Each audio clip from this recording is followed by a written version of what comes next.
Tell me if Joe Rogan has accepted the invitation for the fight. Have I gotten his attention yet? Because my goal is I want your attention, Joe Rogan. I want to fight you, real tension, real tension. What happens when a man who calls himself the Liver King picks a fight with the world's most influential podcaster and wakes up to find the law standing between them?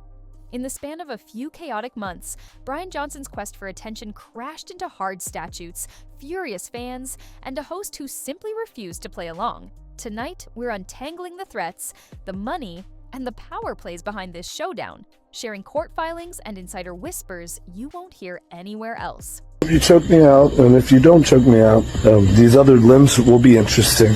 Should be very interesting. That's the PS. Long before legal trouble, Johnson was just a jacked guy gnawing raw liver on TikTok. The shock value worked. From 2021 through 2022, his primal living clips jumped from a few thousand views to tens of millions. Sponsored posts rolled in, and despite every later scandal, analysts still peg his supplement sales close to $100 million a year. Johnson sold the dream of instant alpha status. Eat ancestral, train barbaric, buy my 9-pill bundle. Yet the spectacle that built his empire painted a bright target on his back. Critics demanded proof he was natty. Competitors plotted. The algorithm begged for louder stunts, and Johnson... He thought if you just put him in jail, have the Violent Crimes Division, have them come arrest him for a terroristic threat, and the whole time that terroristic threat you thought was a bomb or something inside that box was actually a present back for you. He's made several disrespectful and completely unnecessary comments. People keep saying he has mental issues, but that's no excuse. What I really don't get is why he dragged Joe Rogan's relatives into it. He always says, "I fight for my family," but if that's true, then why disrespect someone else's family? I honestly can't understand that at all. If Seth Rogen, if you have any cousins or brothers or uncles that are black belts in jiu-jitsu trained, I would love a man-to-man. Just a man to a fucking man challenge you to a fight, an honorable fight. Nobody's gonna die. So what do you think should happen next to this so-called Liver King, or as I like to call him, the Clown King? Should Joe Rogan take more steps against him? Should he push... Rumors of steroids trailed him from day one. He laughed them off, flexed harder, and swore by pure ancestral discipline. Until December 2022, when leaked emails revealed a pharmacy shopping list that would make a bodybuilder blush. Growth hormone, testosterone, peptides, the works. His apology video hit 5 million views in 48 hours, but looked more like damage control than remorse. Class action lawyers pounced, filing false advertising suits across multiple states. Watchdogs whispered that the FTC had started poking around. Online, fake natty became the new scarlet letter, and faith in the Liver King wobbled. Desperate for a reset, Johnson fixated on one podcast seat he believed could flip the narrative: the Joe Rogan Experience. He didn't just ask politely, he launched a siege, filming challenges, buying front-row tickets to Rogan's Vegas set, messaging every mutual acquaintance. On JRE episode 2137, Rogan chuckled that Johnson tried every backdoor in Vegas, not happening. Anonymous marketing consultants say the Liver King's team projected a $20 million revenue bump if he could sit opposite Rogan for even one episode, because Rogan's 14.5 million subscriber feed is a direct line to supplement buyers. When months of cajoling failed, the tone shifted. "Have I got your attention yet? I want to fight you," Johnson barked into the camera, daring Rogan to choke him out. Influencer boxing drama had turned plenty of feuds into pay-per-view gold, but Johnson forgot he was filming in Texas. Legal analyst Andrew Legal Mindset Esquire froze a clip and walked viewers through Penal Code Section 22.07. A terroristic threat requires only intent to make someone fear imminent serious harm. Class B misdemeanor, up to 180 days in jail, $2,000 fine, or both. Johnson had been broadcasting that intent worldwide. A complaint landed almost immediately. Court documents leaked to the Austin Chronicle describe a potential restraining order that could bar Johnson from even mentioning Rogan online. Free speech advocates called it heavy-handed. Even they admitted the threats looked more like harassment than hype. Johnson's lawyers insisted it was marketing bluster, but promotional bluster isn't a defense. Suddenly, the Liver King's loudest megaphone threatened to boomerang as evidence. Rogan, meanwhile, chose silence. Spotify's legal division quietly screened every new Johnson post for defamation fuel, and Rogan's on-air comment was a shrug. Guys hustling for clout? Not my problem. Reddit loved the restraint, dubbing Johnson the Clown King. Behind closed doors, Rogan's reps drafted a no-contact order mandating a 500-foot buffer at any event Rogan attends. If granted, it would kneecap Johnson's favorite publicity trick, provoking Rogan's name for clicks. Legal chaos spilled into commerce. Spring 2024 saw Amazon slap health claims disputed banners on Liver King listings after consumer safety complaints. GNC shoved his products behind the counter pending formula reviews. A leaked spreadsheet showed refunds spiking 27%. Private equity firms eyeing a buyout bailed once the terroristic threat charge hit Bloomberg's ticker. With investors gone, Johnson had to self-fund increasingly desperate ad pushes, each new video risking another line in the prosecutor's evidence binder. Regulators circled too. Rumors inside the supplement industry say the FDA is drafting stricter label rules aimed squarely at influencer-backed brands.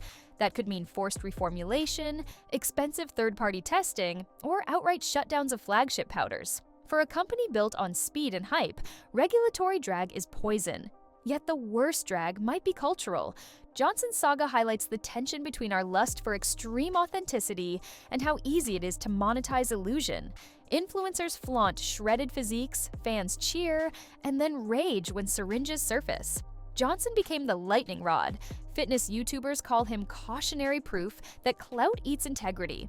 Loyalists defend him as a harmless showman ensnared by cancel culture.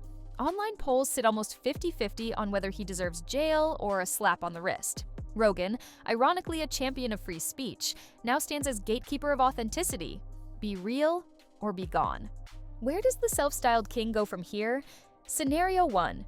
Plea deal reduces the charge. He pays a fine, serves probation, and erases Rogan's name from his vocabulary, whether by court order or common sense. Scenario 2. Prosecutors push for jail to set a precedent. 90 days behind bars implodes the brand. Investors flee. Retail shelves clear. Scenario 3. The long shot. Johnson embraces genuine redemption. No more threats. Full financial transparency.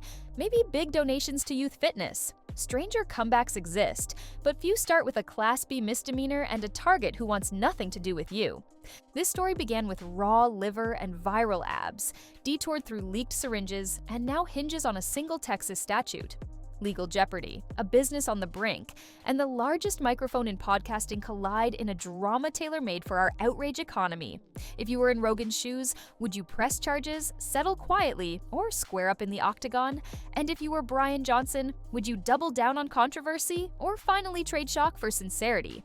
Drop your take below, because the next chapter is already being drafted in court dockets and comment sections alike. Stick around, tap that subscribe button, and we'll be here the moment the gavel drops, or the gloves come off. Court records show Johnson's first hearing is set for late August, and insiders say prosecutors are already lining up clips, tweets, and podcast timestamps to prove a pattern of menace. The defense hopes to spin the threats as showmanship, but former prosecutors point out that Texas juries rarely shrug off repeat intimidation, especially when a high-profile figure like Rogan is involved. If the case drags past October, it could dovetail with the ongoing civil suits, forcing Johnson to juggle depositions and criminal motions at the same time. Legal fees alone could drain 7 figures before a single verdict lands, turning every new video plug for desiccated organ capsules into a scramble for cash flow. Behind those civil suits sit thousands of customers who say they bought the ancestral stacks to fix everything from low energy to thinning hair. Many claim they followed the Liver King's strict diet, filmed their own raw meat challenges, and still saw no results, or worse, landed in the ER with bacterial infections. One plaintiff, a 27-year-old Marine veteran, told reporters he spent nearly $3,000 on liver chews during a single deployment because Johnson framed them as a cure for combat fatigue. Plaintiffs' lawyers love that kind of story.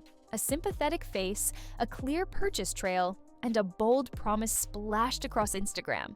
The bigger the criminal spotlight grows, the more leverage those attorneys gain when they march into settlement talks. Wall Street is nervously taking notes. Market analysts warn that if the FDA tightens influencer supplement rules, valuations across the creator brand sector could crater overnight. Shares of rival fitness brands already dipped when the terror threat headlines broke, a signal that investors fear contagion. One hedge fund memo making the rounds last week labeled the Liver King fiasco a canary in the powder, an early test of whether hype-driven nutraceuticals can survive real scrutiny. If regulators announce surprise audits, expect quick purges of sketchy label claims and a rush toward third-party certifications that smaller operators can't afford.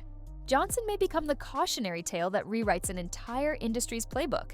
Meanwhile, pay-per-view promoters smell opportunity. Rumors suggest 2 streaming platforms explored the idea of a charity cage match. Rogan versus Johnson proceeds to veteran causes before Rogan's camp shut it down. The math was mouth-watering. Even a million buys at $50 a pop would dwarf most influencer cards. Yet any sanctioned bout would first require courts in 2 states to sign off, plus insurers willing to cover a 40-something podcaster who trains but doesn't actively compete. For now, the fantasy sits in limbo, but the buzz alone keeps Johnson's name in trending tabs, exactly the oxygen his brand needs, even as it scorches his legal defenses. Looming over all of this is a broader question about accountability in the influencer age.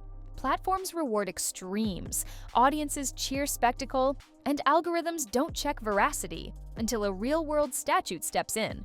Johnson's downfall isn't just about one man's bravado, it's a stress test for a culture that confuses clicks with credibility.